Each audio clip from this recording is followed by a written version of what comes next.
800 രൂപയുടെ ഒരു പെട്ടി ചോക്ലേറ്റുമായി ഇന്ത്യയിലേക്ക് ഫെറോ റോഷർ വന്ന സമയത്ത് മിക്ക ആളുകളും പറഞ്ഞത് ഈ ബ്രാൻഡ് ഇന്ത്യയിൽ ഒരു പരാജയമായി പോകും എന്നുള്ളതായിരുന്നു.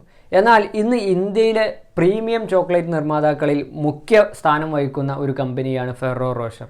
എങ്ങനെയാണ് അവർ ഇന്ത്യൻ മാർക്കറ്റ് പിടിച്ചടക്കിയത്? അതിൻ്റെ 3 കാരണങ്ങളാണ്. ഒന്നാമതായി, ഇന്ത്യയുടെ ഗിഫ്റ്റ് കൾച്ചറിനെയായിരുന്നു അവർ ഏറ്റവും ഫോക്കസ് ചെയ്തത്. അതിനുവേണ്ടി പ്രത്യേകം ഡിസൈൻ ചെയ്ത വളരെ ആകർഷകമായ രീതിയിലായിരുന്നു ചോക്ലേറ്റുകളുടെ പാക്കിങ്ങും പാക്കേജിങ്ങും. രണ്ടാമതായി, ഹാസൽനട്ട് ആയിരുന്നു ചോക്ലേറ്റിൻ്റെ ഒരു മുഖ്യ ഘടകമായിട്ടുണ്ടായിരുന്നത്. ഇന്ത്യയിൽ പ്രൊഡക്ഷൻ ഇല്ലാത്ത ഹാസൽനട്ട് അവതരിപ്പിക്കുന്നതോടുകൂടി ഇന്ത്യക്കാർക്ക് പരിചിതമല്ലാത്ത ഒരു ടേസ്റ്റ് അവതരിപ്പിക്കാൻ അവർക്ക് സാധിച്ചു. ഇതിൽ ഇന്ത്യൻ കസ്റ്റമേഴ്സ് വീണുപോവുകയുണ്ടായി.